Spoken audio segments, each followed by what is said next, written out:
આજથી બરાબર 125 વર્ષ પહેલા મહાન વૈજ્ઞાનિક જગદીશચંદ્ર બસુએ પોતાના કેસ્કોગ્રાફ પ્રયોગથી સિદ્ધ કર્યું હતું કે વૃક્ષોમાં પણ જીવન અને સંવેદનાઓ હોય છે. પરંતુ હકીકતમાં આપણા ભારતના ઋષિઓએ તો લાખો કરોડો વર્ષ પહેલાથી જ તુલસી, પીપળા, વટવૃક્ષ જેવા પવિત્ર છોડ તથા વૃક્ષોની મહિમા ભરપૂર ગાઈ છે. ઉદાહરણ તરીકે 16 મેનું વટસાવિત્રી વ્રત જ જોઈ લો. તેમાં કયા દેવોની પૂજા કરવી, કઈ વિધિ સાથે દોરો વીંટાળવો, કયા મંત્રોનું ઉચ્ચારણ કરવું તે તો આપણે આગળ જાણશું. પરંતુ એ જાણવું આવશ્યક છે કે વટવૃક્ષ એટલે કે વડનું ઝાડ વિશાળતા, સ્થિરતા અને દીર્ઘાયુનું પ્રતીક છે. વડના દર્શન, સ્પર્શ, પરિક્રમા અને સેવાથી પાપોનો નાશ થાય છે, દુઃખ દૂર થાય છે અને રોગોનો ક્ષય થાય છે.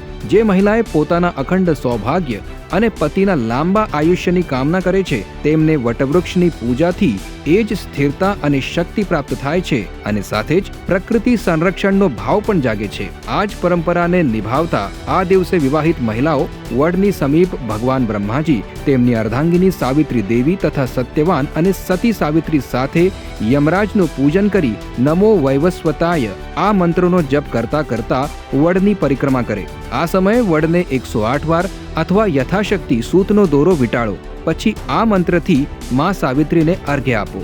અવૈધવ્યમ ચ સૌભાગ્યમ દેહી ત્વમ મમ સુવ્રતે પુત્રાન પૌત્રાંશ્ચ સૌખ્યમ ચ ગૃહાણાર્ઘ્યમ નમોસ્તુતે.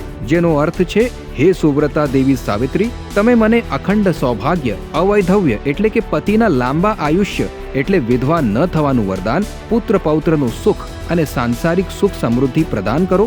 મારા દ્વારા અર્પિત આ અર્ઘ્યને સ્વીકાર કરો. તમને મારું નમન છે. હા, આ વખતે ધ્યાન રાખીશું, વડ સાવિત્રીનું અમાવસ્યા વ્રત ખાસ કરીને ઉત્તર ભારતમાં અથવા જ્યાં પણ કરવામાં આવે છે ત્યાં તેની તારીખ 16 મે રહેશે.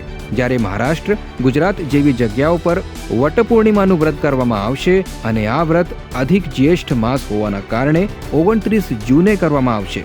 તો પ્રાચીન સમયમાં જ્યારે મહાન પતિવ્રતા સાવિત્રીએ પોતાના અતૂટ સંકલ્પ અને બુદ્ધિથી યમરાજને પણ ઝુકાવી દીધા, ત્યારે દુનિયાની દરેક મહિલાને એ દિવસ આ સંદેશ મળ્યો કે હે નારી, તું ખરેખર નારાયણી છે.